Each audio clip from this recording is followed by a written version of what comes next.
Ouais, mais je suis trop sur le mensuel et les plages du rire. Viens, on va rigoler.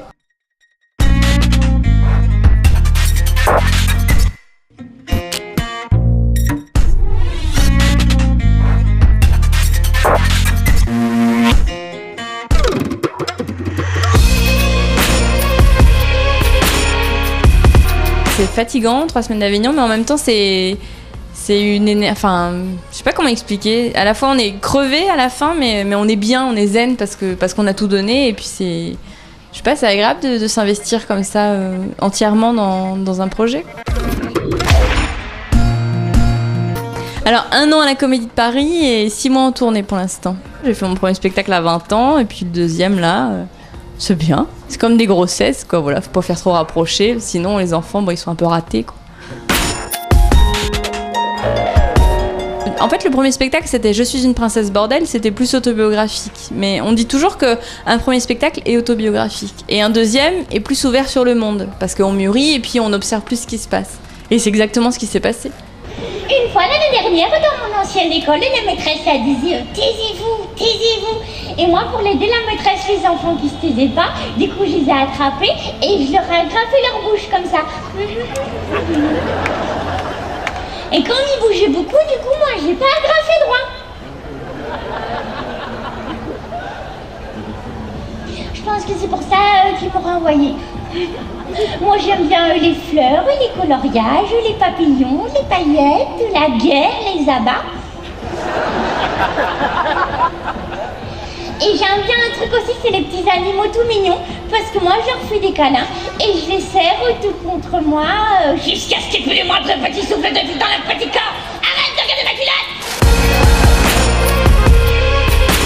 Bah oui, elles existent, hein. Bah ouais, mais c'est comme ça, en fait, on est très imparfaits. Donc les traits sont grossis, mais c'est comme ça, les gens, ils sont imparfaits. Et ce qui est terrible, c'est ce que la télé essaie de nous vendre en nous disant là, qu'il faut être parfait, qu'il faut pas avoir de failles, etc. Et c'est tout sauf humain, puisque l'humain, c'est l'imperfection. Et c'est fascinant. Là, c'est un spectacle qui parle de liberté. Ça parle beaucoup de la liberté féminine, parce que je suis une femme et que c'est plus facile pour moi d'incarner des femmes, mais ça parle d'humanité, ça parle de liberté surtout. Et pourquoi ça m'intéresse ? Parce que j'ai l'impression de ne pas comprendre grand-chose. Donc du coup, j'observe pour essayer de comprendre, mais je trouve que tout est très absurde finalement. Donc comme l'absurde c'est rigolo, bah ça donne des spectacles d'humour, mais je comprends pas grand-chose, quoi. Ouais, sauver même. Ouais, sauver. Ça sauve la vie, l'humour. Ça fait du bien aux gens qui viennent le voir et ça fait du bien aux humoristes de le pratiquer. Il faut rire. En plus, ça tue personne. Si, on peut mourir de rire, mais c'est une belle mort, voilà. Mais moi, j'aimerais bien mourir de rire. C'est une belle mort, c'est comme mourir en faisant l'amour. Alors, c'est pas très bien pour la personne qui reste, mais c'est quand même une belle mort, quoi. Moi, je préfère ça que genre mourir sur des chiottes ou dans un accident de bagnole ou un truc comme ça. Non, je préférais genre une mort digne mais rigolote. Quand j'ai découvert le théâtre, je me suis rendu compte que le corps était un outil. Et j'ai trouvé ça magique parce que je me suis dit, on a accès à tout. Parce qu'en fait, on peut être qui on veut et on peut faire ce qu'on veut sur scène. Et les gens, ils rentrent dans l'histoire et on emporte les gens et je trouve que c'est formidable. Et le corps sur scène est un outil. Donc il faut accepter de se rendre laide ou de se rendre jolie ou d'avoir des moments où on va plus se mettre le côté sexuel en avant. C'est une question d'énergie aussi, on déplace la boule d'énergie et puis du coup ça fait que le corps est différent, le regard est différent, la manière de parler, tout. Et je crois vraiment qu'il faut accepter quand on est comédien ou comédienne d'être au service du personnage en disant que le corps c'est un vecteur, c'est un outil. Il faut que tout soit toujours parfait pour mon mari et mon foyer. Cela tombe bien parce que je suis parfaite. Je chie les roses sans les épines. Je sais parfaitement m'occuper d'une pile.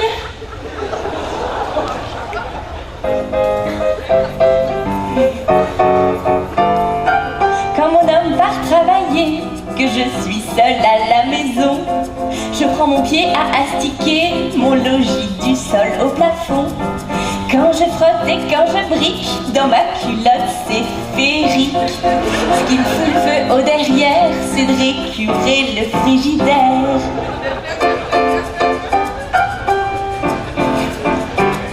Moi ce qui m'excite c'est le harpic, l'Ajax et l'acide chlorhydrique. Si j'étais un garçon, je crois même que ça me donnerait la trique. Je crois que je suis comme beaucoup de gens sur scène qui auraient rêvé de chanter mais qui savent pas chanter, alors je fais des petites chansonnettes. Et comme c'est des personnages, j'ai le droit de me planter, alors voilà. De toute façon, le théâtre c'est une excuse. Hein. C'est une excuse pour être une psychopathe, une excuse pour être une salope, c'est une excuse pour être une vieille aigrie, c'est une excuse pour tout le théâtre. C'est ça qui est magnifique. On ose tout, puis en plus on peut dire des gros mots incroyables, les gens se marrent, c'est quand même... Quand on est enfant et qu'on découvre le théâtre, on se dit « Putain, c'est un endroit où on peut dire des gros mots !» L'avantage de ce métier, c'est que même si on est seul sur scène, on rencontre beaucoup de gens. Et bon, dans les gens, il y a des cons, et puis il y a aussi des gens incroyables. Et après, on choisit des gens qui nous entourent, Et du coup, ça fait des petits cocktails de fruits comme ça qui sont colorés, qui sont agréables. Et puis, c'est des petits bouts de vie qu'on partage, c'est des petites aventures. C'est joli, c'est des aventures humaines. C'est un bébé, en fait, un spectacle. Et on devrait être à plusieurs pour en faire un, c'est quand même chouette. Je sais pas, moi j'ai toujours été comme je voulais être. Et puis les gens qui m'aiment, ils viennent me voir. Les gens qui m'aiment pas, ils viennent pas. Puis des fois, les gens ils viennent, ils aiment pas, ils s'en vont. Puis c'est pas grave. Hein. Moi je me force pas, les gens se forcent pas, et voilà. Même si des fois il y a des gens qui partent, je me dis c'est cool parce que au moins je les ai mis en colère ou quoi. Et c'est cool la colère aussi. Ils me donnent aussi quelque chose, c'est sympa. Le pire c'est quand les gens ils s'en foutent ou ils se font chier ou quoi. Mais même quand les gens ils sont très en colère, tout ça, moi j'aime bien parce qu'il se passe quelque chose. On n'est pas mort, on est vivant. Mais la scène c'est magique. Moi des fois je vais voir un spectacle et puis l'espace d'un spectacle je tombe amoureuse d'un comédien parce que je trouve qu'il est beau, qu'il a une manière de parler, tout ça. Et puis je m'évade avec lui. Et puis après, je rentre chez moi, tout ça, et après je vais vivre une autre aventure à un autre spectacle avec un autre comédien. C'est un petit peu de l'adultère, je ne sais pas, mais il se passe quelque chose, quoi. Et puis on a le droit.